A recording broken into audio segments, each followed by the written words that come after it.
আজই ডাউনলোড করুন আর এনজয় করুন আপনার পছন্দের শো। রাজ, ও যদি এই মুহূর্তে ঘর থেকে না চলে যায় আমি কিন্তু বেরিয়ে যাব।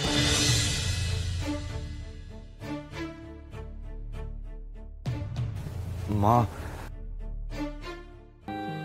আমাকে ক্ষমা করে দাও। মা, তুমি তো আমাকে বোঝো, আমি ভাইরার মতন একদম নই। ভাইটা একদম পারফেক্ট, আর আমি ভুলে ভর্তি। আমি চাইলেও কোনোদিনও ভাইদার মতন হতে পারবো না।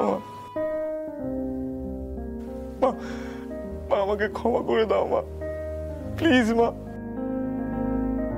মা, মা ঈশানকে আরেকবার সুযোগ দাও প্লিজ।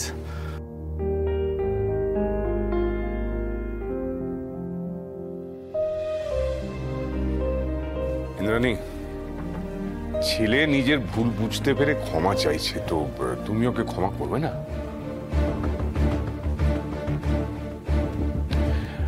অবশ্য ক্ষমা করবে কি করবে না সেটা তোমার নিজস্ব সিদ্ধান্ত। মা, তুমি আমাকে বকো, মারো, যা ইচ্ছে করো, কিন্তু চুপ করে থেকো না মা, প্লিজ মা, কথা বলো মা, প্লিজ। মা হিসেবে হয়তো আমি তোমাকে ক্ষমা করে দিতে পারি ঈশান, কিন্তু একজন মহিলা হিসেবে কখনো ক্ষমা করতে পারবো না।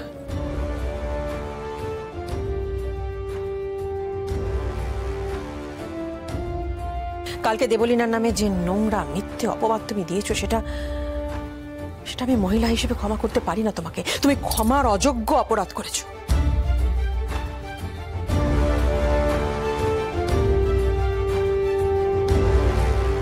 মা, আমাকে একটা সুযোগ দাও মা। আমি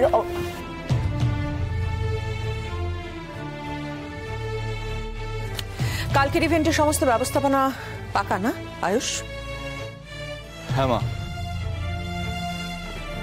আমাদের স্টাফেরা যেন থাকে, আমাদের স্টাফেরা কিন্তু আমাদের পরিবারের অংশ। মা, আমার কথায় উত্তর দাও না মা, আমার সাথে কথা বলবে না? আমি তো এর আগে কত ভুল করেছি, তুমি তো তা আমাকে ক্ষমা করে। আমার না অসহ্য লাগছে। আয়ুষ, কে আসতে বলেছে ওকে এখানে? মা, আসলে ও তোমার সাথে কথা বলতে চাইছিল। না, আমি চাই না, ওকে চলে যেতে বলো এখান থেকে। ঈশান চল। ভাইদা, ভাইদা, আমাকে 2 মিনিট দে ভাইদা।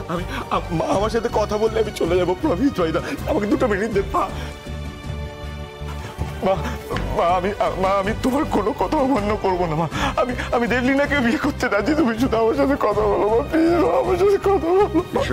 ঈশান, মাকে একটু সময় দাও, তার সঙ্গে নিজে।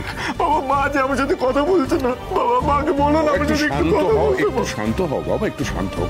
রাজ, ও যদি এই মুহূর্তে ঘর থেকে না চলে যায় আমি কিন্তু বেরিয়ে যাব। আয়ুষ, মা প্লিজ ভাই, এরকম করো না মা, প্লিজ ভাই, এরকম করো না। ঈশান, তুই এখন চল। ঠিক আছে ভাইদা, মা যে আমার সাথে কথা বলছে না, একবার বলতে বল, বলবে তুমি। প্লিজ ভাই।